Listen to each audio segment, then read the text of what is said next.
ദൈവവചനം കേൾക്കുവാനായിട്ട് നമുക്ക് ബൈബിളിലേക്ക് നമ്മുടെ ശ്രദ്ധ തിരിക്കാം. ഇന്നത്തെ വചനത്തിന്റെ പ്രാരംഭമായിട്ട് മത്തായി എഴുതിയ സുവിശേഷം 6-ാം അധ്യായം 33-ാം വചനം നമുക്ക് ആദ്യമായിട്ട് വായിക്കാം. Matthew's gospel chapter 6 verse 33. മുൻപേ അവന്റെ രാജ്യവും നീതിയും അന്വേഷിക്കുവീൻ, അപ്പോൾ ഇതെല്ലാം കൂടി നിങ്ങൾക്ക് ലഭിക്കും. വളരെ പരിചയമുള്ള ഒരു വേദ ഭാഗമാണ്. ഇന്ന് കുഞ്ഞുങ്ങളുടെ വാക്യങ്ങൾ വായിച്ചപ്പോൾ നാം ഈ വാക്യം കേൾക്കുകയുണ്ടായി. Seek first his kingdom and his righteousness and all these things will be added to you. ഇത് വളരെ പ്രധാനപ്പെട്ടതാണ്. ദൈവരാജ്യം, ദ കിങ്ഡം ഓഫ് ഗാഡ്, ദൈവരാജ്യത്തെ നിങ്ങൾ അന്വേഷിക്കുവീൻ എന്ന് നാം ഇവിടെ യേശുവിന്റെ വചനം നാം കേട്ടു. ആ ദൈവത്തിന്റെ രാജ്യം അന്വേഷിക്കുന്നത് ഒന്നാം സ്ഥാനമായിരിക്കണം, മുഖ്യത്വമായിരിക്കണം, ഫസ്റ്റ് ആയിരിക്കണം. ഫസ്റ്റ് പ്രയോറിറ്റി ദൈവരാജ്യത്തിന് കൊടുക്കേണ്ടത് ആവശ്യമാണ്. നാം അനേക കാര്യങ്ങൾ ചെയ്യുന്നവരും അന്വേഷിക്കുന്നവരുമാണ്. എന്നാൽ ദൈവത്തിന്റെ കാര്യങ്ങൾക്ക് മുൻഗണനയും ഒന്നാം സ്ഥാനവും കൊടുക്കുവാൻ ഇന്ന് രാവിലെ ഞാൻ ഓരോരുത്തരെയും ആഹ്വാനം ചെയ്യുകയാണ്. നമുക്ക് ഈ വചനങ്ങളൊക്കെ വീണ്ടും വീണ്ടും കേൾക്കുന്നു, എന്നാൽ അത് പ്രായോഗികമാക്കുന്ന കാര്യത്തിൽ നാം വളരെ പുറകോട്ടാണ്. അത് സ്ലോ ആയിട്ടാണ് സംഭവിക്കുന്നത് എന്ന് കാണാൻ സാധിക്കും. ഇന്ന് ഈ വചനങ്ങളെ നമുക്ക് ഗൗരവമായി ഏറ്റെടുക്കാം. കർത്താവായ യേശു ഉയർത്തെഴുന്നേറ്റ ശേഷം 40 ദിവസങ്ങൾ ഈ ഭൂമിയിൽ തന്റെ ശിഷ്യന്മാർക്ക് പലപ്പോഴായിട്ട് പ്രത്യക്ഷനായി എന്ന് നമുക്ക് അറിയാം. അങ്ങനെ 40 നാൾ പ്രത്യക്ഷനായ സമയത്ത് പലപ്പോഴും ശിഷ്യന്മാരോട് സംസാരിച്ചു. എന്നാൽ എന്താണ് സംസാരിച്ചത് എന്ന് അപ്പോസ്തല പ്രവൃത്തികൾ 1-ാം അധ്യായത്തിൽ നാം വായിക്കുന്നു. അതിന്റെ 2-3 വാക്യങ്ങളിൽ acts, the book of acts chapter 1 versus 2 and 3 നമുക്ക് വായിക്കാം. താൻ തിരഞ്ഞെടുത്ത അപ്പോസ്തലന്മാർക്ക് പരിശുദ്ധാത്മാവിനാൽ കൽപ്പന നൽകിയ ശേഷം സ്വർഗാരോഹണം ചെയ്ത നാൾ വരെ തന്നെ അവൻ കഷ്ടത അനുഭവിച്ച ശേഷം 40 ദിവസത്തോളം അവർക്ക് പ്രത്യക്ഷനായി ദൈവരാജ്യത്തെക്കുറിച്ച് സംസാരിച്ചുകൊണ്ട് താൻ ജീവിച്ചിരിക്കുന്നു എന്ന അനേകം ദൃഷ്ടാന്തങ്ങളാൽ അവർക്ക് കാണിച്ചു കൊടുത്തു. നോക്കുക, 40 നാൾ യേശു എന്താ അവരോട് സംസാരിച്ചത്? About the kingdom of God, ദൈവരാജ്യത്തെ സംബന്ധിച്ച കാര്യങ്ങളാണ് ശിഷ്യന്മാരെ പഠിപ്പിച്ചത്. ഇന്ന് രാവിലെ നമ്മോടും കർത്താവായ യേശു ദൈവരാജ്യത്തെക്കുറിച്ച് പറയുവാൻ ആഗ്രഹിക്കുന്നു. എന്താണ് ദൈവരാജ്യം? ദൈവം രാജാവായിരിക്കുന്ന ഒരു രാജ്യം. A kingdom where God almighty is the king, is the ruler, is the master, is the controller.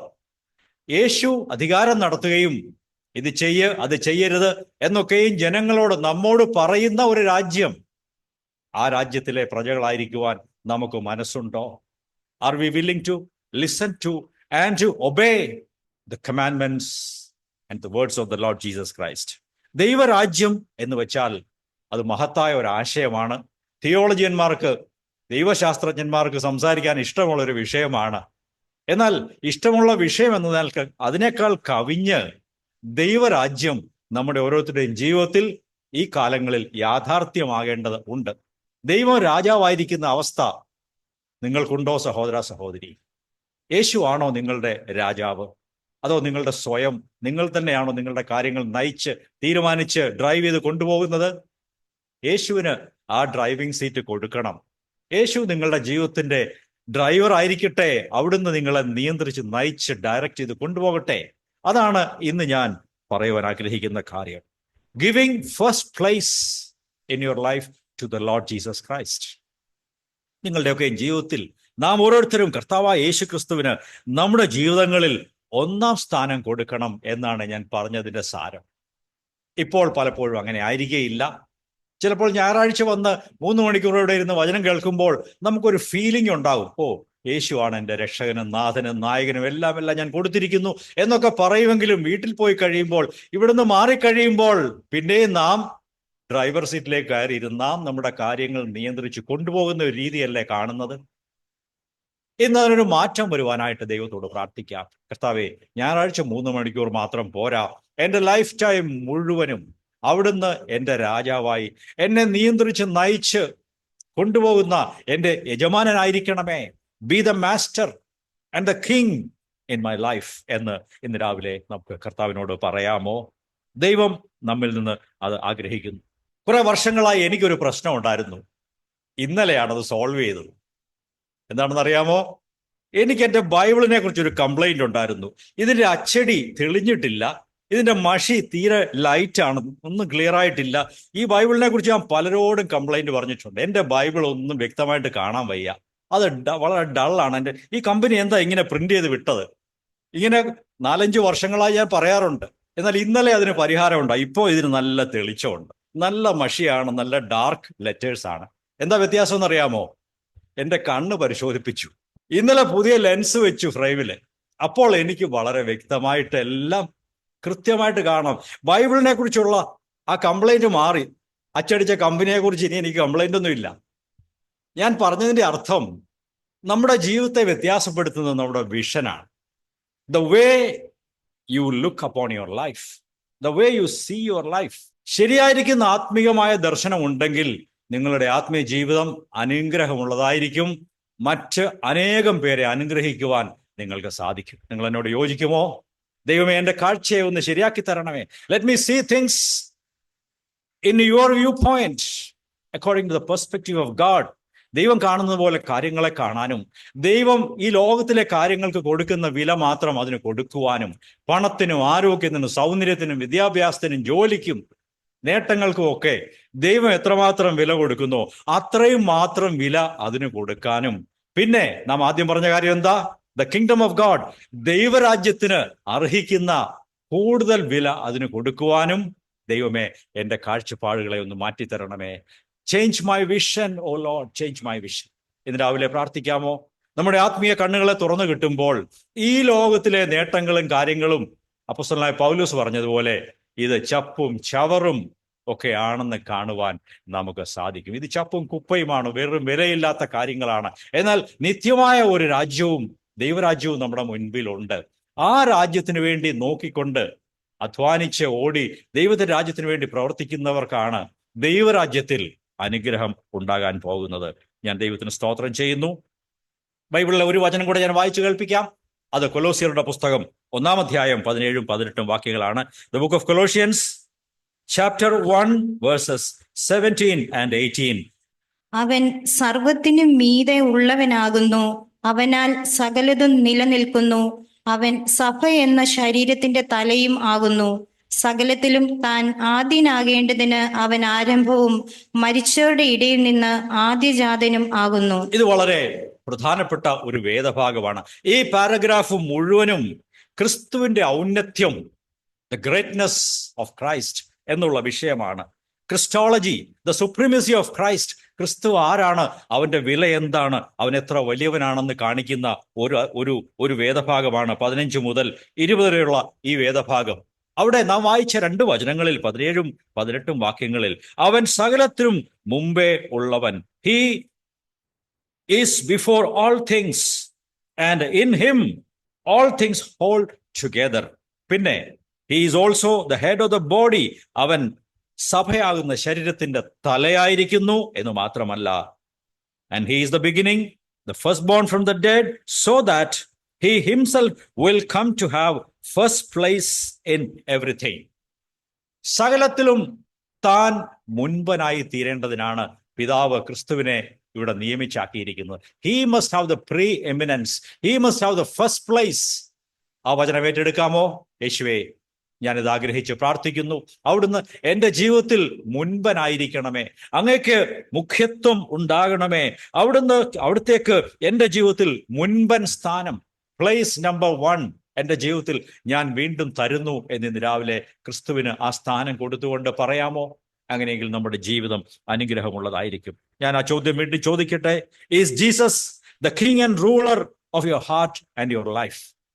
കർത്താവായ യേശു ക്രിസ്തു നിങ്ങളുടെ ജീവിതത്തിന്റെ രാജാവാണോ, അധികാരിയാണോ, യജമാനനാണോ? ആ ചോദ്യത്തിന് നിങ്ങൾ ഉത്തരം പറയണം. ആരാണ് നിങ്ങളെ നിയന്ത്രിച്ചു കൊണ്ടുപോകുന്നത്? കർത്താവായ യേശുവിന്റെ ചിന്തകളും വചനങ്ങളുമാണോ, അതോ നിങ്ങളുടെ സ്വയമാണോ? ഈ 2 കാര്യങ്ങൾ തമ്മിൽ ഒരു പോരാട്ടമുണ്ട്. My ego and my self and my likes and dislikes. എൻ്റെ ഇഷ്ടങ്ങളും എൻ്റെ സ്വയവും എൻ്റെ ഇഷ്ടങ്ങളും താല്പര്യങ്ങളും, മറിച്ച് മറ്റേ വശത്ത് ക്രിസ്തുവിന്റെ താല്പര്യങ്ങളും ലക്ഷ്യങ്ങളും, അത് മറുവശത്ത് നിൽക്കുന്നു. ഈ കാര്യത്തിൽ ആർക്കാണ് മുൻകൈ ഉണ്ടാകാൻ പോകുന്നത്? എന്നെ കേൾക്കുന്ന സഹോദര സഹോദരി, ഇന്ന് രാവിലെ ഒരു തീരുമാനത്തോടെ വേണം നിങ്ങൾ ഇവിടെ നിന്ന് പോകാനായിട്ട്. യേശുവേ, എൻ്റെ ജീവിതത്തിന്റെ രാജാവായി അങ്ങക്ക് വീണ്ടും ഞാൻ സ്ഥാനം നൽകുന്നു. ഇപ്പോൾ നിങ്ങൾ എടുക്കുന്ന തീരുമാനം നിത്യതയിലും ആ തീരുമാനത്തിന് വിലയുണ്ടായിരിക്കും. നിങ്ങൾ രക്ഷിക്കപ്പെട്ടു, സ്നാനപ്പെട്ടു, അതുകൊണ്ടാണ് കർത്തൃമേശയിൽ പങ്കെടുത്തത്, സമ്മതിച്ചു. നിങ്ങൾ ദൈവരാജ്യത്തിൽ കടന്നെന്നിരിക്കും. പക്ഷെ നിത്യതയിൽ നിങ്ങൾക്ക് സന്തോഷവും അനുഗ്രഹവും ഉണ്ടാകണമെങ്കിൽ ഇവിടെ തന്നെ, ഇപ്പോൾ തന്നെ ക്രിസ്തുവിന് നിങ്ങളുടെ ജീവിതത്തിൽ ഒന്നാം സ്ഥാനം കൊടുത്ത് പരിശീലിക്കേണ്ടത് ആവശ്യമാണ്. Give him place number 1 and practice that life. അങ്ങനെ ചെയ്താൽ നിത്യതയിൽ നിങ്ങൾ അനുഗ്രഹമുള്ളവനായിരിക്കും. അല്ലെങ്കിൽ നിങ്ങളുടെ ജീവിതം നിത്യതയിൽ വളരെ ശോഷിച്ചതായിരിക്കും, വളരെ ബലഹീനമായിരിക്കും എന്ന് ഞാൻ പറയാൻ ആഗ്രഹിക്കുന്നു. ബൈബിളിൽ നിന്ന് ദൈവരാജ്യത്തിന് മുഖ്യത്വം കൊടുത്ത, ഒന്നാം സ്ഥാനം കൊടുത്ത ചില മനുഷ്യരുടെ പേരുകൾ ഞാൻ പറഞ്ഞ് നിങ്ങളെ ഓർമ്മപ്പെടുത്തുവാൻ ആഗ്രഹിക്കുന്നു. ഒന്നാമത്തെ ആള് ദൈവപുരുഷനായ യോശുവയാണ്. മോശയ്ക്ക് ശേഷം ഇസ്രായേൽ ജനങ്ങളെ നയിക്കുവാനായിട്ട് ആരെയാണ് ദൈവം തിരഞ്ഞെടുത്തത്? യോശുവയാണ് തിരഞ്ഞെടുത്തത്. അത് വളരെ മഹത്തായ ഒരു പദവിയായിരുന്നു, ദൈവം കൊടുത്ത ഒരു സ്ഥാനമായിരുന്നു. എന്നാൽ ഇഷ്ടം പോലെ കിടന്ന് ഉറങ്ങി എഴുന്നേറ്റ് വന്നപ്പോൾ ദൈവം പിടിച്ച് യോശുവയെ അവിടെ ആക്കിയതല്ല. ഈ യോശുവ എന്ന ചെറുപ്പക്കാരൻ അതിനുവേണ്ടി വില കൊടുത്തവനായിരുന്നു. യഹോവയായ ദൈവത്തെ മുൻനിർത്തി ദൈവത്തിന്റെ കാര്യങ്ങൾക്ക് മുഖ്യത്വം കൊടുത്തവനായിരുന്നു യോശുവ. അതുകൊണ്ടാണ് അവനെ ഈ പറഞ്ഞ 20 ലക്ഷം ആളുകളിൽ വെച്ച് ഇയാളെ സെലക്ട് ചെയ്ത് മുൻപിൽ ദൈവം നിർത്തിയത്. യോശുവ ചരട് വലിച്ചതുകൊണ്ടും തൻ്റെ പദ്ധതി കൊണ്ടും ഒന്നും അല്ല നേതാവായത്. ദൈവം തന്നെ ഒരു മനുഷ്യനെ നേതാവാക്കുന്നതാണ് ഏറ്റവും ഉചിതമായ കാര്യം. അങ്ങനെയാണ് യോശുവയുടെ കാര്യത്തിൽ ദൈവം ചെയ്തത്. God chose him and placed him in front. എന്നിട്ട് അവിടെ പറയുന്നു, അന്നു മുതൽ ദൈവം യോശുവയെ ജനത്തിന്റെ മുൻപിൽ വലിയവനാക്കാൻ തുടങ്ങി. യെരിഹോവിലെ കാര്യത്തിന് ശേഷമാണ് അവനെ വലിയവനാക്കാൻ തുടങ്ങി. യോർദാൻ കടന്നപ്പോഴും അത് സംഭവിച്ചു. അവനെ വലിയവനാക്കാൻ തുടങ്ങി. ദൈവം നിങ്ങൾക്കൊരു സ്ഥാനം നൽകി, ഒരു അധികാരം നൽകി, ഒരു ജോലി നൽകി നിങ്ങളെ ആക്കിയാൽ അത് ശരിക്കും അനുഗ്രഹമാണ്. യോശുവയെ കുറിച്ച് ഒരു വാക്യം മാത്രം ഞാൻ വായിച്ചു കേൾപ്പിക്കാൻ ആഗ്രഹിക്കുന്നു. അത് മോശയുടെ അസിസ്റ്റന്റ് ആയിരുന്നു അദ്ദേഹം. പുറപ്പാട് പുസ്തകം 33-ാം അധ്യായം 11-ാം വാക്യം. The book of Exodus chapter 33 verse 11. ആ 11-ാം വാക്യം നമുക്ക് വായിക്കാം. ഒരുവൻ തന്റെ സ്നേഹിതനോട് സംസാരിക്കുന്നത് പോലെ യഹോവ മോശയോട് അഭിമുഖമായി സംസാരിച്ചു. പിന്നെ അവൻ പാളയത്തിലേക്ക് മടങ്ങി വന്നു. അവന്റെ ശുശ്രൂഷക്കാരനായ നൂന്റെ പുത്രനായ യോശുവ എന്ന യുവാവോ കൂടാരത്തെ വിട്ടുപിരിയാതെ ഇരുന്നു. യോശുവയെ കുറിച്ച് പറഞ്ഞിരിക്കുന്ന മഹത്തായ മനോഹരമായ ഒരു കാര്യമുണ്ട്. ദൈവം മോശയോട് ഒരു സ്നേഹിതനോട് സംസാരിക്കുന്നത് പോലെ അഭിമുഖമായി സംസാരിച്ചു കൊണ്ടിരുന്നു. എന്നാൽ ഈ സമയം അത്രയും മോശയെയും സമാഗമന കൂടാരത്തെയും വിട്ടുപിരിയാതെ അതിൻ്റെ കൂടെ ഇരിക്കുകയും പാർക്കുകയും ചെയ്യുന്ന ഒരു ചെറുപ്പക്കാരനായിരുന്നു, ഒരു വേലക്കാരനായിരുന്നു, ഒരു അസിസ്റ്റന്റ് ആയിരുന്നു. ആര്? യോശുവ. ഈ യോശുവ ദൈവത്തിന്റെ കൂടാരത്തെ വിട്ടുപിരിയാതെ എല്ലാ സമയത്തും അയാളുടെ മനസ്സും ചിന്തകളെല്ലാം ഈ കൂടാരത്തിലാണ്. കാരണം എന്താണ്? ഈ കൂടാരത്തിനകത്താണ് യഹോവയായ ദൈവത്തിന്റെ സാന്നിധ്യം ഉള്ളത്. ആ സ്ഥലത്തെ അയാൾ വിലമതിച്ചു. മോശയെ അദ്ദേഹം വിലമതിച്ചു. കൂടാരത്തെ വിട്ടുപിരിയാതെ ദൈവത്തിന്റെ പ്രവൃത്തികളോട് ചേർന്ന് നിൽക്കുന്ന ഒരു ചെറുപ്പക്കാരനെ ദൈവം തന്റെ വേലയ്ക്കായി വേർതിരിച്ചു, അവനെ തിരഞ്ഞെടുത്തു, അവനെ മുമ്പോട്ട് കൊണ്ടുവന്നു എന്ന് കാണാൻ സാധിക്കും. യോശുവയെ കുറിച്ച് പറഞ്ഞാൽ യഹോവയായ ദൈവവും ദൈവത്തിന്റെ കൂടാരവും തന്റെ ജനമായ ഇസ്രായേലും അവരുടെ നേതാവായ മോശയും ഒക്കെ ഇവരെല്ലാവരും യോശുവയ്ക്ക് ഒന്നാം സ്ഥാനത്തായിരുന്നു. അത് അനുഗ്രഹത്തിന്റെ മാർഗമാണ്. ഇന്നു മുതൽ ദൈവത്തിന്റെ കാര്യങ്ങളെ, ദൈവത്തിന്റെ രാജ്യവും നീതിയും, ദൈവസഭ, ദൈവമക്കൾ, സുവിശേഷത്തിന്റെ പ്രഘോഷണം, ഈ കാര്യങ്ങളെല്ലാം നമുക്ക് ഒന്നാം സ്ഥാനത്തായിരിക്കട്ടെ. മറ്റു കാര്യങ്ങൾ 2, 3, 4 സ്ഥാനത്തേക്ക് ഒന്ന് തള്ളി മാറ്റുവാൻ നമ്മുടെ കണ്ണുകൾ തുറന്നു കിട്ടേണ്ടത് ആവശ്യമാണ്. രണ്ടാമത്തെ ആള് യോശുവയുടെ സ്നേഹിതനാണ്. അതാരാണ്? യോശുവയുടെ കൂടെ നിന്നൊരു സ്നേഹിതനുണ്ടായിരുന്നു. അത് കാലേബാണ്. യോശുവയും കാലേബും ഒരേ മനസ്സുള്ളവരായിരുന്നു. എങ്കിലും യോശുവയാണ് ദൈവം മുൻപിലോട്ട് നിർത്തിയത്. കാലേബും കൂടെ ഉണ്ടായിരുന്നു. ഇവർ രണ്ടുപേരും ദേശത്തെ ഒറ്റുനോക്കാൻ പോയ 12 പേരിൽ 2 പേരായിരുന്നു. 10 പേരും വന്ന് അവിശ്വാസത്തോടെ ആ സ്ഥലത്തെക്കുറിച്ച്, കനാൻ ദേശത്തെക്കുറിച്ച് ഭീകരമായ വസ്തുതകൾ പ്രസ്താവിച്ചു. നമുക്ക് അങ്ങോട്ട് ചെല്ലാൻ പറ്റൂല, അവർ ഭയങ്കരന്മാരാണ്, നമ്മെ നശിപ്പിച്ചു കളയുമെന്നൊക്കെ പറഞ്ഞെങ്കിലും യോശുവയും കാലേബും പറഞ്ഞു, അങ്ങനെയല്ല. ജനത്തെ അടക്കിക്കൊണ്ട് പറഞ്ഞു, we will go and we will win them. അവരുടെ മേൽ നമുക്ക് ജയം ലഭിക്കും, നാം അവരെ കീഴടക്കും. We will take the land എന്നൊക്കെ പറഞ്ഞ് ജനത്തെ ഉത്സാഹിപ്പിച്ചു. അങ്ങനെ വിശ്വാസത്തിന്റെ ആത്മാവിൽ സംസാരിച്ചവരായിരുന്നു യോശുവയും കാലേബും. ഈ കാലേബിനെ കുറിച്ചും നമുക്ക് 1-2 വചനങ്ങൾ വായിക്കാം. യോശുവയുടെ പുസ്തകം 14 അധ്യായം 8 വാക്യം. Joshua, the book of Joshua chapter 14 verse 8.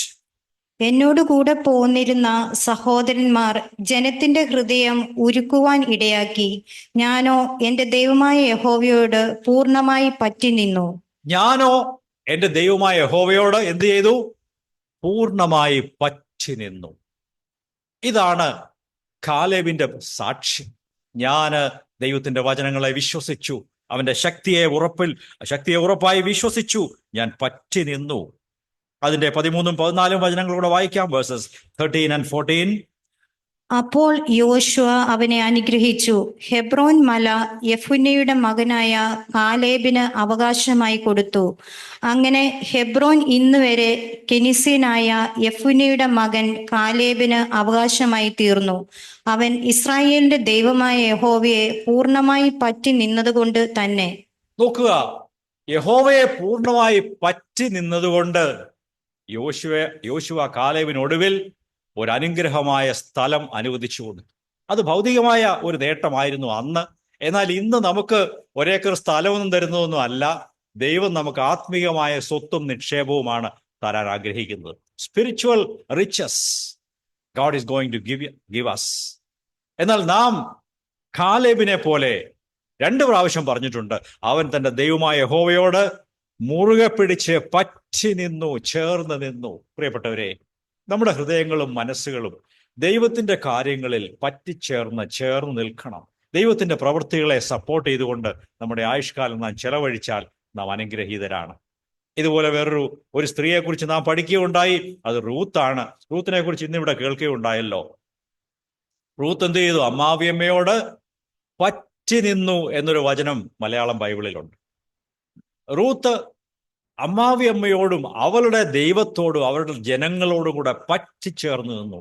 അതുകൊണ്ടാണ് തൻ്റെ ദൈവങ്ങളെയും ദേവന്മാരെയും ഒക്കെ വിട്ട് ഇസ്രായേലിലേക്ക് പോയി യഹോവയായ ദൈവത്തിന്റെ ദാസിയായി റൂത്ത് മാറിയതും. കർത്താവായ യേശുക്രിസ്തുവിന്റെ ജീനിയോളജിയിൽ, വംശാവലിയിൽ കയറിപ്പറ്റുവാനും റൂത്തിന് സാധിച്ചത് അവൾ ദൈവത്തോട് യഹോവയോട് പറ്റി നിന്നതുകൊണ്ടാണ്. ഈ ദൃഷ്ടാന്തങ്ങളൊക്കെയും ഇന്ന് നമ്മുടെ മുൻപിൽ ഇരിക്കുന്നു. ഇവരൊക്കെ നമ്മളെപ്പോലെയുള്ള സാധാരണക്കാരായ മനുഷ്യരായിരുന്നു. അവർക്ക് ദൈവത്തിന് 1-ാം സ്ഥാനം കൊടുക്കുവാനും ദൈവത്തിന്റെ കാര്യങ്ങളിൽ ശുഷ്കാന്തിയോടെ മനസ്സ് വെച്ച് നിൽക്കുവാനും അന്ന് ഒരു വെളിച്ചം ദൈവം കൊടുത്തു. ആ വെളിച്ചം അവർ ഏറ്റെടുത്ത് അനുസരിച്ചപ്പോൾ അവർ അനേകർക്ക് അനുഗ്രഹമായി തീർന്നു. എലീശയെക്കുറിച്ച് 3-ാമത്തെ ദൃഷ്ടാന്തം പറയാം. ഞാൻ യോശുവയെക്കുറിച്ച് പറഞ്ഞു, കാലേബിനെ കുറിച്ച് പറഞ്ഞു, ഇനി എലീശയാണ്. എലീശയുടെ ഗുരു ആരായിരുന്നു? ഏലിയ പ്രവാചകനായിരുന്നു. ഏലിയാവിന്റെ ശിഷ്യനായിരുന്നു എലീശ. ഈ എലീശയെ കുറിച്ച് പറഞ്ഞാൽ ഈ പ്രവാചകനെ വിടാതെ പിന്തുടർന്ന ഒരുവനായിരുന്നു എലീശ. നമുക്ക് ആ ഭാഗം അറിയാം. ഞാൻ അത് വായിച്ചു കേൾപ്പിക്കാം. 2 രാജാക്കൾ അതിന്റെ 2-ാം അധ്യായം 4, 6, 9 വാക്യങ്ങൾ വായിക്കാം. 2 Kings chapter 2 verses 4, 6 and 9. 3 ഭാഗത്തും എലീശ എപ്രകാരം ഏലിയാവിനെ വിടാതെ പിൻഗമിച്ചു എന്ന് കാണാൻ സാധിക്കും. വായിക്കാം. ഏലിയാവ് അവനോട്, എലീശായെ, നീ ഇവിടെ പാർക്കുക, യഹോവ എന്നെ എരിഹോവിലേക്ക് അയച്ചിരിക്കുന്നു എന്ന് പറഞ്ഞു. അതിന് അവൻ, യഹോവ സത്യമായി, നിന്റെ ജീവൻ സത്യമായി, ഞാൻ നിന്നെ വിടുകയില്ല എന്ന് പറഞ്ഞു. ഞാൻ നിന്നെ വിടുകയില്ല എന്ന് എലീശ ഉറപ്പിച്ചു പറഞ്ഞു. അവനെ ഡിസ്കറേജ് ചെയ്തുകൊണ്ട് ഏലിയാവ് പറഞ്ഞു, സഹോദര എലീശ, നീ ഇവിടെ പാർത്തു, ദൈവം എന്നെ മുമ്പോട്ട് പോകാൻ വിളിച്ചു, ഞാനങ്ങ് പോവുകയാണ്, നീ സൗകര്യമായിട്ട് ഇവിടെ താമസിച്ചോ, ഞാൻ പോകുന്ന വഴിക്കൊക്കെ പല ബുദ്ധിമുട്ടുകളും ഉണ്ടാകും, നീ അതെല്ലാം സഹിക്കണ്ട, യു റിമെയിൻ ഹിയർ എന്ന് പറഞ്ഞു. പക്ഷേ എലീശ വിട്ടുകൊടുക്കുന്നില്ല. എലീശ പറയുകയാണ്, യഹോവയാണ്, നിന്റെ ജീവനാണ്, ഞാൻ നിന്നെ വിടുകയില്ല. I don't want any comfort here behind, I will come with you. ഞാൻ നിന്റെ കൂടെ വരും. 3 പ്രാവശ്യം പറഞ്ഞു, ഞാൻ നിന്നെ വിടുകയില്ല. ഒടുവിൽ പറയുന്നു, നിന്റെ മേലുള്ള ആത്മാവിന്റെ ഇരട്ടി പങ്ക് എൻ്റെ മേൽ വരട്ടെ എന്നവൻ പ്രാർത്ഥിക്കുകയാണ്. നമുക്ക് ആ ഭാഗം പരിചയമുള്ളത് കൊണ്ട് അത് മുഴുവൻ ഞാൻ വായിക്കാനായിട്ട് പോകുന്നില്ല. 3 പ്രാവശ്യം എലീശ പറഞ്ഞു, ഞാൻ നിന്നെ വിട്ടുപോകുന്ന പ്രശ്നമേ ഇല്ല. ഇന്ന് രാവിലെ കർത്താവായ യേശു നമ്മെ ആഹ്വാനം ചെയ്യുകയാണ്, നമ്മോട് സംസാരിക്കുകയാണ്. നിന്റെ ജീവിതത്തിൽ എനിക്ക് 1-ാം സ്ഥാനം നീ തരുമോ എന്ന് യേശു ചോദിക്കുന്നു. മുമ്പേ അവന്റെ രാജ്യവും നീതിയും അന്വേഷിക്കുക, ദൈവരാജ്യത്തിന് മുഖ്യത്വം കൊടുക്കുക, 1-ാം സ്ഥാനം കൊടുക്കുക. നിങ്ങൾക്ക് ആവശ്യമുള്ളതെല്ലാം, ഭക്ഷണവും വസ്ത്രവും പാർപ്പിടവും എല്ലാം ദൈവം തന്നുകൊണ്ടേയിരിക്കും. അത് നാമൊക്കെ അതിന് സാക്ഷികളാണ്. ദൈവം കഴിഞ്ഞ കാലങ്ങളിൽ നമ്മെ ആരെയും പട്ടിണി കിടത്തിയിട്ടില്ല. കാര്യമായ പട്ടിണിയൊന്നും ഉണ്ടായിട്ടില്ല. ഞെരുക്കങ്ങൾ ഉണ്ടായിട്ടുണ്ട്, പ്രയാസങ്ങൾ ഉണ്ടായിട്ടുണ്ട്, രോഗമോ ക്ഷീണമോ ഒക്കെ ഉണ്ടായിട്ടുണ്ട്. എങ്കിലും കർത്താവിനെ അനുഗമിച്ചതുകൊണ്ട് നാം ആരും നഷ്ടം പറ്റിയവരായിട്ടില്ല. ദൈവം നമ്മെ അനുഗ്രഹത്തോടെ മുമ്പോട്ട് കൊണ്ടുപോയിക്കൊണ്ടിരിക്കുന്നു എന്ന് ഞാൻ സാക്ഷ്യമായിട്ട് പറയട്ടെ. ഏലീശായും ഏലിയാവിനെ വിടാതെ പറ്റിച്ചേർന്ന് അവന്റെ കൂടെ നിന്ന് അനുഗമിച്ച് ഒടുവിൽ ആ വലിയ അനുഗ്രഹം അവൻ പ്രാപിച്ചു. ഒരു വലിയ പ്രവാചകനായി തീരുവാനായിട്ട്, ഇസ്രായേൽ ദേശത്ത് ഒരു വലിയ ശബ്ദമായി തീരുവാൻ ദൈവം ഏലീശയെ ഉപയോഗിച്ചു എന്ന് കാണാൻ സാധിക്കും. എന്താണ് ഈ 3 പേരുടെ ജീവിതത്തിന്റെ രഹസ്യം? എന്താണ്? അവർ ദൈവത്തിന് 1-ാം സ്ഥാനം കൊടുത്തു, ദൈവത്തിന്റെ വഴിയെ വിലമതിച്ചു, വിട്ടുകളയാതെ പിടിച്ചു നിന്നു, പറ്റിച്ചേർന്ന് നിന്നു. And they were blessed. അവർക്ക് വലിയ അനുഗ്രഹമുണ്ടായി. നാം പുതിയ നിയമത്തിലേക്ക് വരുമ്പോൾ അനേകം ദൈവമക്കളെ കുറിച്ച് കാണുന്നു. അവരൊക്കെയും ദൈവത്തോട്, യേശുവിനോട് പറ്റി നിന്നവരാണ്. സ്തേഫാനോസ്, ആദ്യത്തെ രക്തസാക്ഷി, വളരെ ചെറുപ്പക്കാരനായിരുന്നു. എങ്കിലും യേശുവിനെ തള്ളി പറഞ്ഞില്ല. യേശുവിനെ പിടിച്ച് കൂടെ നിന്നു. അവനെ കല്ലെറിഞ്ഞു കൊന്നു.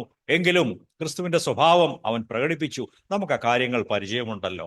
സ്തേഫാനോസ് ആദ്യത്തെ രക്തസാക്ഷിയായി കർത്താവിന്റെ അടുത്തേക്ക് വിളിക്കപ്പെടുന്നതിന്റെ കാരണം, അവൻ ഈസിയായി അടുക്കളയിൽ അവന് കൊടുത്ത ജോലിയൊക്കെ ചെയ്തുകൊണ്ടിരുന്നെങ്കിൽ ഇത്രയും വരാൻ കഴിയുമായിരുന്നില്ല. അവൻ ദൈവത്തിന്റെ വേലയ്ക്ക് വേണ്ടി ദൈവം വിളിച്ചപ്പോൾ അവൻ മുമ്പോട്ട് ഇറങ്ങി വന്നു, സ്ട്രീറ്റിലേക്ക് ഇറങ്ങി പ്രസംഗിക്കാൻ തുടങ്ങി. ക്രിസ്തുവിന്റെ സാക്ഷിയായി ധൈര്യത്തോടെ സംസാരിച്ചു. ക്രിസ്തുവിന് വേണ്ടി രക്തസാക്ഷിയാകുവാൻ സ്തേഫാനോസിന് ഇടയായി. ആദ്യത്തെ രക്തസാക്ഷിയായി അവൻ തീർന്നു. അതിനുള്ള വില കൊടുത്തുകൊണ്ടാണ്, ക്രിസ്തുവിന് മുഖ്യത്വം 1-ാം സ്ഥാനം കൊടുത്തുകൊണ്ടാണ് അത് സംഭവിച്ചത്. അപ്പോസ്തലനായ പൗലോസിനെ കുറിച്ച് നോക്കുക. നാം അദ്ദേഹത്തെ കുറിച്ച് വളരെ കേട്ടിട്ടുണ്ട്. ഒരിക്കൽ അദ്ദേഹം പറഞ്ഞു, ഞാൻ എൻ്റെ പ്രാണനെ, ജീവനെ വിലപ്പെട്ടതായി കരുതുന്നില്ല. എൻ്റെ ഓട്ടവും കർത്താവായ യേശുക്രിസ്തു എന്ന ശുശ്രൂഷയും തീർക്കണമെന്നേ എനിക്കുള്ളൂ. പ്രിയപ്പെട്ടവരെ, ഇന്ന് രാവിലെ യേശു നമ്മെയും ആഹ്വാനം ചെയ്യുന്നു, വെല്ലുവിളിക്കുന്നു. യേശുവിന് 1-ാം സ്ഥാനം കൊടുത്ത് ക്രിസ്തുവിനെ ഹൃദയത്തിന്റെ രാജാവായി നിങ്ങൾ അവരോധിക്കുമോ? Will you give him place number 1 in your life? Will you make him king in your life? ഒന്ന് ഞാൻ ചെയ്യുന്നു എന്നാണ് അദ്ദേഹം പറഞ്ഞത്. 1 thing I do. നാം ഒക്കെ 100 കാര്യങ്ങൾ ചെയ്യുന്നവരാണ്. അതിൽ ദൈവത്തിന്റെ കാര്യവും അതിൽ ഒന്നായിട്ടിരിക്കുകയാണ്. ഇന്ത്യയിൽ അനേകം കോടിക്കണക്കിന് ദൈവങ്ങളും ദേവതകളും ഉണ്ട്. വടക്കേ ഇന്ത്യയിൽ ചെന്നാൽ യേശുവിനെ അതിൽ ഒരാളാക്കാനാണ് എല്ലാവർക്കും താല്പര്യം. ജീവിതത്തിലെ അനേക കാര്യങ്ങളിൽ യേശുവിന് ഒരു സ്ഥാനം കൊടുക്കുന്ന ഒരു കാഴ്ചപ്പാടാണോ നിങ്ങൾക്കുള്ളത്? അങ്ങനെയെങ്കിൽ നമ്മുടെ കണ്ണടയൊന്നും മാറ്റേണ്ട ആവശ്യമാണ്. അനേകം കാര്യങ്ങളിൽ ഒരു കാര്യമല്ല യേശുവിന്റെ കാര്യം. ദൈവരാജ്യം, ക്രിസ്തുവിന്റെ കാര്യം എനിക്ക് 1-ാം സ്ഥാനത്തായിരിക്കണം. എൻ്റെ മുഖ്യത്വം, my first and foremost priority must be the kingdom of God and the Lord Jesus Christ. ഞാൻ കുറെ ദൃഷ്ടാന്തങ്ങൾ പറഞ്ഞു. എന്തിനാ ഈ ദൃഷ്ടാന്തങ്ങളൊക്കെ പറഞ്ഞത്? ഇവരൊക്കെ ചെയ്തതുപോലെ യേശുവിന്, ദൈവരാജ്യത്തിന് നാം നമ്മുടെ ജീവിതത്തിൽ പ്ലേസ് നമ്പർ 1, 1-ാം സ്ഥാനം കൊടുക്കണം, മുഖ്യത്വം കൊടുക്കണം. അതാണ് ദൈവം നമ്മെക്കുറിച്ച് ആഗ്രഹിക്കുന്നത്. ഞാൻ ചില കാര്യങ്ങൾ കൂടെ മുമ്പോട്ട് പോയി പറയാനായിട്ട് ആഗ്രഹിക്കുന്നു. അപ്പോസ്തലനായ യോഹന്നാൻ നമുക്ക് നൽകുന്ന ഒരു കുഞ്ഞ് ഉപദേശമുണ്ട്. യോഹന്നാന്റെ ലേഖനം, 1-ാം ലേഖനം, 5-ാം അധ്യായം 21-ാം വചനം. 1 John chapter 5 verse 21 വായിക്കാം. കുഞ്ഞുങ്ങളെ, വിഗ്രഹങ്ങളിൽ നിന്ന് അകന്നിരിക്കുവീൻ. കുഞ്ഞുങ്ങളെ, വിഗ്രഹങ്ങളിൽ നിന്ന് അകന്നിരിക്കുവീൻ. വിഗ്രഹങ്ങളോട് അകന്ന് നിങ്ങളെ തന്നെ സൂക്ഷിച്ചു കൊള്ളുവീൻ എന്നും എഴുതിയിട്ടുണ്ട്. എല്ലാവരും ഇവിടെ ഉണ്ടോ? എന്താണ്? നാം ആരും വിഗ്രഹങ്ങളെ പൂജിക്കുന്നവരല്ല. നാം യേശുവിനെയാണ് ആരാധിക്കുന്നത്, സമ്മതിച്ചു. നാം ആരും വിഗ്രഹങ്ങളെ പൂജിക്കുന്നില്ല. എങ്കിലും അറിഞ്ഞോ അറിയാതെയോ നമ്മുടെയൊക്കെ ജീവിതങ്ങളിൽ പല വിഗ്രഹങ്ങളെയും നാം സ്ഥാപിച്ചു വെച്ചിട്ടുണ്ട്. ശരിയാണോ? നാം പലപ്പോഴും ഇത് ശ്രദ്ധിക്കാറില്ല. പല വിഗ്രഹങ്ങളും അതൊരു മൂർത്തിയായിട്ട് കാണാവുന്ന ഒരു പ്രതിമയൊന്നും അല്ല. പക്ഷേ ചില വസ്തുക്കളോ വ്യക്തികളോ ചില നേട്ടങ്ങളോ ഒക്കെ ആയിരിക്കും. ഞാൻ ചില പേരുകൾ പറയാം. ചില വിഗ്രഹങ്ങൾ. ഒന്ന്, കുടുംബം. കുടുംബം നല്ല കാര്യമല്ലേ? ഭാര്യയും മക്കളും ഭർത്താവും എല്ലാം അടങ്ങുന്ന കുടുംബം. ദൈവം നമ്മളെ കുടുംബമായിട്ട് വേർതിരിച്ചിരിക്കുന്നു. അതൊരു നല്ല മഹത്തായ അനുഗ്രഹിക്കപ്പെട്ട കാര്യമാണ്. എങ്കിലും ഈ കുടുംബം ക്രിസ്തുവിന് കൊടുക്കേണ്ട ഒന്നാം സ്ഥാനം ചിലപ്പോൾ കവർന്നെടുക്കാൻ സാധ്യതയുണ്ട്. കുടുംബത്തിന് ഒന്നാം സ്ഥാനം കൊടുക്കുമ്പോൾ അത് എനിക്ക് നിങ്ങൾക്കും ഒരു ഐഡലായി, ഒരു വിഗ്രഹമായി മാറുകയാണ്. ആ കാര്യം നാം എല്ലാവരും ശ്രദ്ധിക്കണം. കുടുംബവും മക്കളും നമുക്കാർക്കും ഒന്നാം സ്ഥാനത്ത് വിഗ്രഹങ്ങളായി നാം അവരെ അവരോധിക്കാൻ പാടില്ല. കുടുംബത്തിന്റെ ഉത്തരവാദിത്തങ്ങൾ കുടുംബമുള്ളവർ നിശ്ചയമായിട്ടും നല്ലതായിട്ട് നിർവഹിക്കണം. കുടുംബം പുലർത്തണം, കുടുംബത്തെ പുലർത്തിക്കൊണ്ടു പോകണം. മക്കളെ പഠിപ്പിച്ച് അവർക്ക് ദൈവികമായ അഭ്യസനം കൊടുത്ത് അവരെ പഠിപ്പിച്ച് കൊണ്ടുവരണം. മാതൃകയായിട്ട് ജീവിക്കണം. ഇതൊക്കെ ശരിയാണെങ്കിലും കുടുംബം നിങ്ങൾക്കൊരു വിഗ്രഹമാകരുത്. ഞാൻ പണ്ട് മുതലേ പറയാറുണ്ട്, എൻ്റെ കുടുംബത്തെക്കാളും ഭാര്യയെക്കാളും മക്കളെക്കാളും ഒക്കെ യേശുവാണ് എനിക്ക് വിലപ്പെട്ട ഒന്നാമത്തെ ആളെന്ന് ഞാൻ ഉറപ്പിച്ചു പറഞ്ഞിട്ടുണ്ട്. ഇപ്പോഴും അങ്ങനെ പറയുന്നു. അതുകൊണ്ട് എൻ്റെ കുടുംബത്തിന്റെ കാര്യമൊക്കെ ഇതുവരെയും ദൈവമൊക്കെ ഭംഗിയായിട്ട് നടത്തി എന്നുള്ളതാണ് ഞങ്ങളുടെ സാക്ഷ്യം. കുടുംബം ഒരു വിഗ്രഹമാകരുത്. കുടുംബത്തിന് വേണ്ടി പ്രിയപ്പെട്ടവരെ നിങ്ങൾ ജീവിതം ഹോമിച്ച് കളയരുത്. ചിലരെ സംബന്ധിച്ച് ഒരു ജോലി കിട്ടിക്കഴിഞ്ഞാൽ, ഒരു കരിയർ ഉണ്ടായിക്കഴിഞ്ഞാൽ, കരിയറാണ് അവരുടെ ദൈവം, ജോലിയാണ് അവരുടെ ദൈവം. ജോലി വിട്ട് കളിക്കാൻ ഞാനില്ല എന്ന് ചിലരൊക്കെ എൻ്റെ അടുത്ത് പറഞ്ഞിട്ടുണ്ട്. ജോലിയെ സ്പർശിക്കുന്ന കാര്യം അവിടെ വരുമ്പോൾ ആത്മീയമൊക്കെ അവിടെ നിൽക്കും. ജോലിയാണ് നമ്പർ 1 കാര്യം. ജോലിയും കഴിഞ്ഞ് പിന്നെ ഒത്തിരി പെൻഷനൊക്കെ കിട്ടും. ഇതെല്ലാം സ്വപ്നം കണ്ടിരിക്കുകയാണ്. എന്നാൽ ജോലി നിങ്ങളുടെ ദൈവമാകാൻ പാടില്ല. അതൊരു വിഗ്രഹമാകാൻ സാധ്യതയുണ്ട്. ആ കാര്യം നിങ്ങൾ യോജിക്കുമോ? ദൈവമേ, എൻ്റെ ഉദ്യോഗം, എൻ്റെ ജോലി അത് തൽക്കാലത്തേക്കുള്ളൊരു ജീവിതമാർഗം മാത്രമാണ്. അതിനുവേണ്ടി ഞാൻ ജീവിക്കത്തില്ല. അത് വരികയും പോവുകയൊക്കെ ചെയ്യും. ഒരു ജോലി പോയാൽ മറ്റൊരു ജോലി ദൈവം തരുമോ? Praise the Lord. ദൈവത്തിന് 100 ജോലികൾ തരാൻ പറ്റും. കരിയർ ഒന്നും വലിയ കാര്യമല്ല. കർത്താവിനെ സേവിക്കുന്നതും ദൈവരാജ്യത്തിൽ ദൈവത്തിന് വേണ്ടി നിൽക്കുക എന്നുള്ളത് മുഖ്യമായ വിഷയമാണ്. ഇനി എല്ലാവരും ജോലിക്കാരല്ല, ബിസിനസ്സുകാരും ഉണ്ട്. നമ്മുടെ ഇടയിലൊക്കെ ബിസിനസ്സുകാരുണ്ട്, പല പല ബിസിനസ് ചെയ്യുന്നവരുണ്ട്. നിങ്ങൾക്ക് ബിസിനസ് ആണോ നമ്പർ 1 കാര്യം? എങ്കിൽ നിങ്ങൾക്ക് സ്വർഗരാജ്യത്തിൽ, ദൈവരാജ്യത്തിൽ, നിത്യതയിൽ വലിയ നഷ്ടം ഉണ്ടാകും. നിങ്ങളുടെ ബിസിനസ്സോ വരുമാന മാർഗമോ ഒരു ദൈവത്തിന്റെ സ്ഥാനത്ത് ഒരു മൂർത്തിയായി ഇരിക്കുവാൻ പാടില്ല. അതിനെ ഒരു വിഗ്രഹമാക്കരുത്. ബിസിനസ് ചെയ്തോളൂ, നല്ല കാര്യമാണ്, അത് നല്ല കാര്യമാണ്. അതുകൊണ്ട് കുടുംബം പുലർത്താം, കുറച്ച് പണം ഉണ്ടാക്കാം, കാര്യങ്ങളൊക്കെ നടക്കും. പക്ഷെ അതിനപ്പുറത്ത് അതിനെക്കുറിച്ച് ഒരു വിഗ്രഹം പോലെ അത് ഏറ്റവും നമ്പർ 1 കാര്യമാകുമ്പോൾ നിങ്ങൾക്ക് നഷ്ടമുണ്ടാകും എന്ന് ഞാൻ ഉറപ്പായിട്ട് പറയാം. നിങ്ങൾക്ക് ദൈവരാജ്യവും ക്രിസ്തുവിന്റെ മഹത്വവും ബൈബിളും നിങ്ങൾക്ക് മുഖ്യത്വം നിങ്ങൾ കൊടുക്കേണ്ടത് ആവശ്യമാണ്. ചിലരെ സംബന്ധിച്ച് ധനമാണ്, പണമാണ് ദൈവം. പണം ഒരു വിഗ്രഹമാണ്. കാശുണ്ടാകണം, പൈസ ഉണ്ടാകണം, കൂടുതൽ വസ്തു വാങ്ങണം, കൂടുതൽ വീട് വെക്കണം, ഇങ്ങനെ ചിന്തിക്കുന്ന വിശ്വാസികളുണ്ട്. അവർക്ക് ലോകത്തിലെ ധനമാണ് വലിയ കാര്യം. എൻ്റെ പ്രിയപ്പെട്ടവരെ, പണവും ധനവും വീടും വസ്തുക്കളും ഒന്നും നിങ്ങൾക്ക് ഒരു വിഗ്രഹമാകരുത്. വിഗ്രഹങ്ങളോട് അകന്ന് ജീവിച്ചു കൊള്ളുവീൻ. ഇതൊക്കെ ആവശ്യമാണ്. ജീവിക്കാൻ ധനം വേണം, പണം വേണം, താമസിക്കാൻ ഒരു വീട് വേണം. എന്നാൽ മനസ്സ് അതിലൊന്നും ഇരിക്കരുത്. ഇത് പോവുകയും വരികയും ചെയ്യും. എൻ്റെ മനസ്സ് ക്രിസ്തുവിലാണ്, ദൈവരാജ്യത്തിലാണ് എന്ന് ഇന്ന് രാവിലെ പറയാമോ? അതെ, ഒരു ധനവാനായ മനുഷ്യനെ കുറിച്ച് യേശു ഒരു ദൃഷ്ടാന്തം പറഞ്ഞു. എന്താണ്? He had A bumper crop. ഒരു വർഷം അവന്റെ ഭൂമി നന്നായി വിളഞ്ഞു, പ്രതീക്ഷിക്കാത്ത വലിയ വിളവുണ്ടായി. അവൻ വിചാരിച്ചു, ഞാൻ പെട്ടെന്ന് ഒരു സീസൺ കൊണ്ട് ഞാൻ വലിയ സമ്പന്നനാകുകയാണ്. I am going to be very rich in 1 season crop. അങ്ങനെ തന്നെ അഭിനന്ദിച്ചുകൊണ്ട് സംസാരിച്ചു. ദൈവം അന്ന് രാത്രി അയാളോട് എന്തു പറഞ്ഞു? എങ്ങനെ അയാളെ അഭിസംബോധന ചെയ്തത്? യു ഫൂൾ, നീ മടയനായ മനുഷ്യ, ഭോഷനായ മനുഷ്യ എന്നവനെ വിളിച്ചു. നമുക്ക് ബാക്കി ആ സംഭവം, ആ കഥയൊക്കെ അറിയാം. ഞാൻ അതിലേക്ക് പോകുന്നില്ല. പണത്തിലാണ്, ധനത്തിലാണ് നിങ്ങളുടെ മനസ്സെങ്കിൽ ദൈവം നിങ്ങളെ പല പേരിട്ട് വിളിക്കത്തില്ല. നിങ്ങളുടെ ഇപ്പോഴത്തെ ആ നല്ല പേരൊന്ന് മാറ്റിയിട്ട് അവിടെ ഫൂളെന്ന് എഴുതും. യു ഫൂൾ എന്ന് ദൈവം അവിടെ നമ്മളെ കൂട്ടി വിളിക്കും. അത് വരാതിരിക്കാൻ സഹോദരങ്ങളെ സൂക്ഷിച്ചുകൊള്ളുക. ഞാൻ നിങ്ങളെ ആരെയും പറഞ്ഞ് പേടിപ്പിക്കാൻ ഉദ്ദേശിക്കുന്നില്ല. ഇതൊക്കെ യാഥാർത്ഥ്യങ്ങളായ കാര്യങ്ങളാണ്. എൻ്റെ വിഷയം ക്രിസ്തുവിന് ഒന്നാം സ്ഥാനം കൊടുക്കുക എന്നുള്ളതാണ്. ഈ പറഞ്ഞ കാര്യങ്ങളൊന്നും വിഗ്രഹങ്ങളാകരുത്. അതാ യോഹന്നാൻ പറഞ്ഞ കുഞ്ഞുങ്ങളെ. നമ്മളെല്ലാവരും 70 വയസ്സുകാരെ 50 വയസ്സുകാരെ ഒക്കെ യോഹന്നാൻ വിളിക്കുന്നത് കുഞ്ഞുങ്ങളെ എന്നാണ് വിളിക്കുന്നത്. നിങ്ങൾ വിഗ്രഹങ്ങളിലേക്ക് പഴയതിലേക്കൊന്നും പോകരുത്. പഴയ വിഗ്രഹങ്ങളൊക്കെ നിങ്ങൾക്ക് അറിയാമല്ലോ, അതിലേക്ക് പോകരുത്. അനേക വിഗ്രഹങ്ങളുണ്ട്. സ്റ്റാറ്റസും പോപ്പുലാരിറ്റിയും സമൂഹത്തിലെ ആദരവും റെസ്പെക്റ്റും, ചിലപ്പോൾ ഒരു സംഘടനയിലുള്ള അധികാരവും, ആളുകളെ ഭരിച്ച് നടത്തിക്കൊണ്ടുപോകാനുള്ള അധികാരവും പറഞ്ഞാൽ ആളുകളൊക്കെ കേൾക്കും. അത് നമുക്ക് വലിയ സന്തോഷമാണ്. എല്ലാവരും എന്നെ അറിയും, നാട്ടിലൊക്കെ അറിയും. എവിടെ ചെന്നാലും സാറേ സാറേ പാസ്റ്ററെ ദേവദാസ എന്നൊക്കെ എല്ലാവരും വിളിക്കും. ഇങ്ങനെയുള്ള സ്റ്റാറ്റസും പോപ്പുലാരിറ്റിയും അതൊരു വിഗ്രഹമാകാൻ സാധ്യതയുണ്ട്. അതിന് നിങ്ങളുടെ മനസ്സ് അതിലേക്ക് ചാഞ്ഞിരിക്കുകയാണോ? ലോകത്തിന്റെ സുഖ സൗകര്യങ്ങൾ, പ്ലഷേഴ്സ് ഓഫ് ലൈഫ്. നാം ആരും സന്യാസികളായിരിക്കാൻ ദൈവം പറയുന്നില്ലെങ്കിലും നാം ലോകമനുഷ്യരെ പോലെ എല്ലാ സുഖ സൗകര്യങ്ങളും പ്ലഷേഴ്സും ആസ്വദിച്ച് അതിൽ മതിമറന്ന് അതിനെ ഒരു കുട്ടി ദൈവമാക്കി വെക്കുവാൻ ദൈവം നമ്മളെക്കുറിച്ച് ആഗ്രഹിക്കുന്നില്ല. ദൈവം തന്നിരിക്കുന്ന കാര്യങ്ങളെ, ഭക്ഷണമാകട്ടെ മറ്റു സൗകര്യങ്ങളാകട്ടെ, അതൊക്കെ നമുക്ക് ഉപയോഗിക്കാം. പക്ഷേ എൻ്റെ യേശുവാണ് എനിക്ക് ഒന്നാമത് എന്ന് ഇതിൻ്റെ ഇടയ്ക്കെല്ലാം നമുക്ക് പറയാനായിട്ട് സാധിക്കണം. ഇങ്ങനെ അനേക കാര്യങ്ങളെക്കുറിച്ച് ഞാൻ പറഞ്ഞു. ദൈവം നമ്മെ ഒടുവിൽ ഭോഷന്മാരെന്ന് വിളിക്കുവാൻ ഒരിക്കലും ഇടയാകരുത്. നിങ്ങൾ സംസാരിക്കുന്ന രീതിയിൽ ക്രിസ്തുവിന് ഒന്നാം സ്ഥാനം കൊടുത്തിട്ടുണ്ടോ?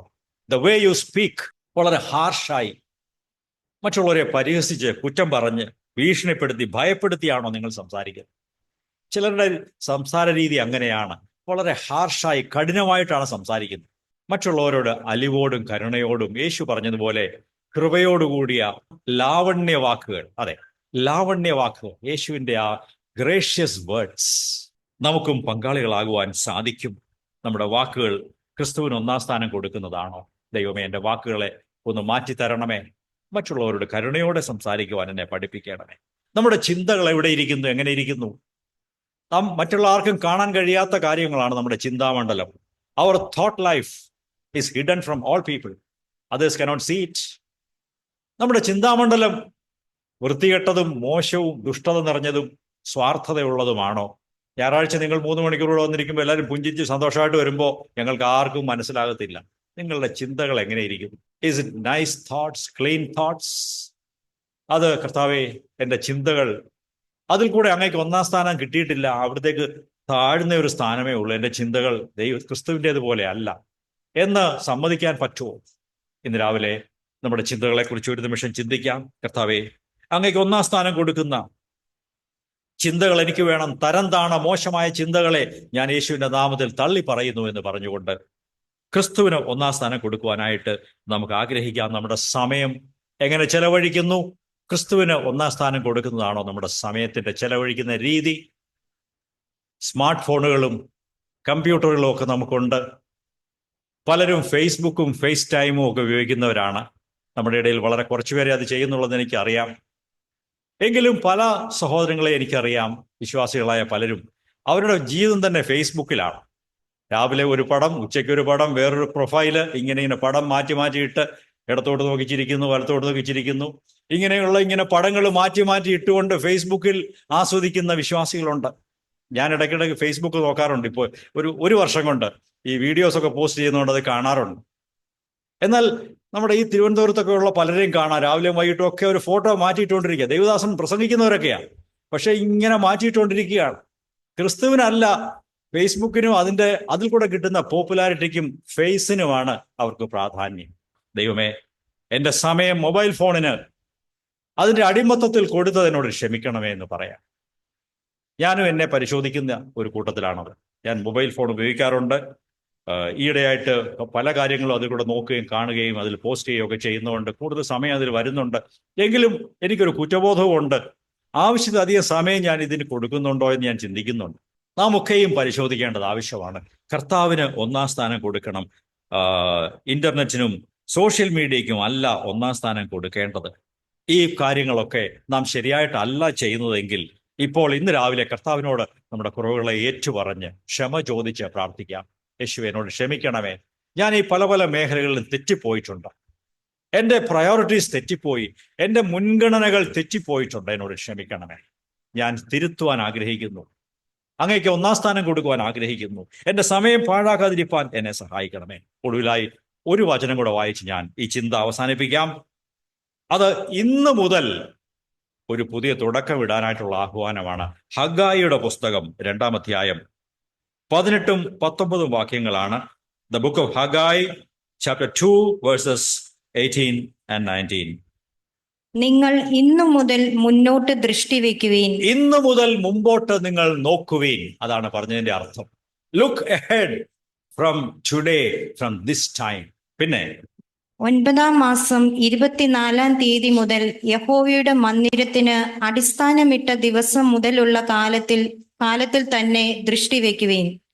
വിത്ത് ഇനിയും കളപ്പുരയിൽ കിടക്കുന്നുവോ? മുന്തിരിവള്ളിയും അത്തിവൃക്ഷവും മാതളവും ഒലിവ് മരവും കായ്ക്കുന്നില്ലയോ? ഇന്നു മുതൽ ഞാൻ നിങ്ങളെ അനുഗ്രഹിക്കും. ഇന്നു മുതൽ നിങ്ങൾ മുമ്പോട്ട് നോക്കുവീൻ. ഞാൻ പറഞ്ഞതിനോട് ചേർത്ത് പറഞ്ഞാൽ, ഇന്നു മുതൽ കർത്താവായ യേശുക്രിസ്തുവിന് മുഖ്യത്വവും രാജാവ് എന്നുള്ള സ്ഥാനവും കൊടുത്ത് അവനെ യജമാനനായി അംഗീകരിപ്പീൻ. ഞാൻ നിങ്ങളെ അനുഗ്രഹിക്കും. ഞാൻ നിങ്ങൾക്ക് വലിയ അനുഗ്രഹം പകരും. ഇന്നു മുതൽ ഒരു പുതിയ തീരുമാനത്തോടെ പോകുവീൻ എന്ന് ദൈവമക്കളായ നമ്മോട് പറയുന്നു. എന്നാൽ ഇവര് മുമ്പ് അങ്ങനെ ആയിരുന്നില്ല.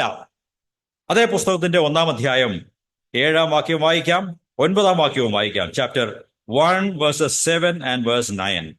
സൈന്യങ്ങളുടെ യഹോവ ഇപ്രകാരം അരുളി ചെയ്യുന്നു: നിങ്ങളുടെ വഴികൾ സൂക്ഷ്മമായി ചിന്തിക്കുവീൻ. നിങ്ങൾ അധികം കിട്ടുമെന്ന് കാത്തിരുന്നു, എന്നാൽ അത് അല്പമായി തീർന്നു. നിങ്ങളുടെ വഴികളെ ചിന്തിച്ചു നോക്കുവീൻ. Consider your vase. അതാണ് പല പ്രാവശ്യം ഹഗ്ഗായി ഊന്നി പറയുന്നത്. Consider your present life direction. നിങ്ങളുടെ ഇപ്പോഴത്തെ ജീവിതത്തിന്റെ ഡയറക്ഷൻ എങ്ങനെ ഇരിക്കുന്നുവെന്നൊന്ന് പരിശോധിച്ച് നോക്കുവീൻ. അതാണ് ഇന്ന് രാവിലെ ഞാൻ പറഞ്ഞ കാര്യം, നമ്മുടെ ജീവിതങ്ങളെ ഒന്ന് പരിശോധിച്ച് നോക്കുവാൻ. പിന്നെ അതിന്റെ അടുത്ത വാക്യം, 9-ാം വാക്യം, നിങ്ങൾ അധികം കിട്ടുമെന്ന് കാത്തിരുന്നു, എന്നാൽ അത് അല്പമായി തീർന്നു. നിങ്ങൾ അത് വീട്ടിൽ കൊണ്ടുവന്നു, ഞാനോ അത് ഊതിക്കളഞ്ഞു. അതെന്തുകൊണ്ട്? എന്റെ ആലയം ശൂന്യമായി കിടക്കുകയും നിങ്ങൾ ഓരോരുത്തരും അവനവന്റെ വീട്ടിലേക്ക് ഓടുകയും ചെയ്യുന്നത് കൊണ്ട് തന്നെ. ഇവിടെ ഹഗ്ഗായി പ്രവാചകൻ പറയുകയാണ്, നിങ്ങൾക്ക് അനുഗ്രഹം ഒന്നും ഉണ്ടാകുന്നില്ല ഇസ്രായേൽ ജനമേ. കാരണം എന്താണ്? എൻ്റെ ആലയം ഇടിഞ്ഞു പൊളിഞ്ഞു കിടക്കുന്നു. നിങ്ങൾക്ക് ആർക്കും ആലയം റിപ്പയർ ചെയ്യാനും അത് പണിയാനും താല്പര്യമില്ല. നിങ്ങളെല്ലാവരും നിങ്ങളുടെ വീടുകൾ മോടി പിടിപ്പിക്കുകയാണ് നിങ്ങളുടെ ലക്ഷ്യം. നിങ്ങളുടെ സ്വന്തം വീട്ടിലേക്ക് നിങ്ങൾ ഓടുകയാണ്. നിങ്ങൾ അതിനുവേണ്ടി അധ്വാനിക്കുകയാണ്. ദൈവത്തിൻ്റെ ആലയത്തിന് നിങ്ങൾക്ക് ഒരു പ്രയോറിറ്റിയും ഇല്ല. നമ്മുടെ ഇന്നത്തെ ഭാഷയിൽ പറഞ്ഞാൽ, ദൈവത്തിൻ്റെ രാജ്യത്തിനും നീതിക്കും സുവിശേഷത്തിനും ദൈവത്തിന് വേണ്ടി സമയം ചെലവഴിക്കുവാനും നിങ്ങൾക്ക് സമയമില്ല. നിങ്ങളുടെ സ്വന്തം കാര്യവും വീടും ബിസിനസ്സും കാര്യങ്ങളും കൃഷിയും എല്ലാ കാര്യങ്ങളും പണവും ഒക്കെ കൂട്ടാനും എല്ലാ കാര്യങ്ങളുമാണ് നിങ്ങളുടെ താല്പര്യം. നിങ്ങൾക്ക് ദൈവത്തിൻ്റെ കാര്യങ്ങളിൽ 2, 3, 4 മുൻഗണന മാത്രമേ ഉള്ളൂ. Priority number 2, 3 and 4. ഇന്ന് അതൊന്ന് റിവേഴ്സ് ചെയ്യാൻ ദൈവം ആഗ്രഹിക്കുന്നു. നമുക്ക് ദൈവസന്നിധിയിൽ നമ്മുടെ തലകളെ വണക്കി പ്രാർത്ഥിക്കാം. ഞാൻ ചെറുപ്പക്കാരോട് പറയട്ടെ, യങ് പീപ്പിൾ, ഈ വചനം നിങ്ങൾക്ക് വേണ്ടിയും കൂടെയാണ്. നിങ്ങൾ യൗവനക്കാരായിരിക്കുമ്പോൾ, ചെറുപ്പക്കാരായിരിക്കുമ്പോൾ, കർത്താവായ യേശുക്രിസ്തുവിന്റെ ജീവിതത്തിൽ മുഖ്യത്വം കൊടുക്കുവാൻ, ഒന്നാം സ്ഥാനം കൊടുക്കുവാൻ, ഫസ്റ്റ് പ്രയോറിറ്റി കൊടുക്കുവാൻ നിങ്ങൾ അഭ്യസിച്ചാൽ നിങ്ങളുടെ വരുംകാല ജീവിതം മുഴുവനും അനുഗ്രഹീതമായിരിക്കും. അത് എൻ്റെ അനുഭവം കൂടെയാണ്. ഞാൻ ചെറുപ്പമായിരുന്നപ്പോൾ യേശുവിനെ അറിയാനും ക്രിസ്തുവിന് ഒന്നാം സ്ഥാനം കൊടുക്കുവാനും അന്ന് ദേവദാസന്മാർ പഠിപ്പിച്ചു. ഇന്നും അത് വളർന്നുകൊണ്ടിരിക്കുന്നു. Things are better with me and my family. ഞാൻ ദൈവത്തിന് സ്തോത്രം ചെയ്യുന്നു. പ്രിയ സഹോദരങ്ങളെ, ചെറുപ്പക്കാരെ, യേശുവിന് മുഖ്യത്വവും ഒന്നാം സ്ഥാനവും കൊടുക്കുവാൻ നിങ്ങൾ ഇപ്പോൾ മുതൽ പരിശീലിച്ചു തുടങ്ങണം. നിങ്ങളുടെ ജീവിതത്തിലെ വിഗ്രഹങ്ങളെ മാറ്റിക്കളയണം. യേശുവേ, എനിക്കൊരു വിഗ്രഹവുമില്ല, അവിടുന്നാണ് എൻ്റെ രാജാവും കർത്താവും എന്ന് കർത്താവിനോട് ഏറ്റുപറഞ്ഞുകൊണ്ട് നമ്മുടെ ജീവിതങ്ങളെ സമർപ്പിച്ചുകൊണ്ട് നമുക്ക് പ്രാർത്ഥിച്ച് മുമ്പോട്ട് പോകാം. ദൈവം നമുക്ക് ഈ കാര്യത്തിലേക്ക്, ക്രിസ്തുവിന്, ദൈവരാജ്യത്തിന് ഒന്നാം സ്ഥാനം കൊടുക്കുന്ന കാര്യത്തിലേക്ക് ദൈവം നമ്മെ നയിക്കട്ടെ എന്ന് പ്രാർത്ഥിക്കുന്നു. കർത്താവ് നമ്മെ അനുഗ്രഹിക്കട്ടെ.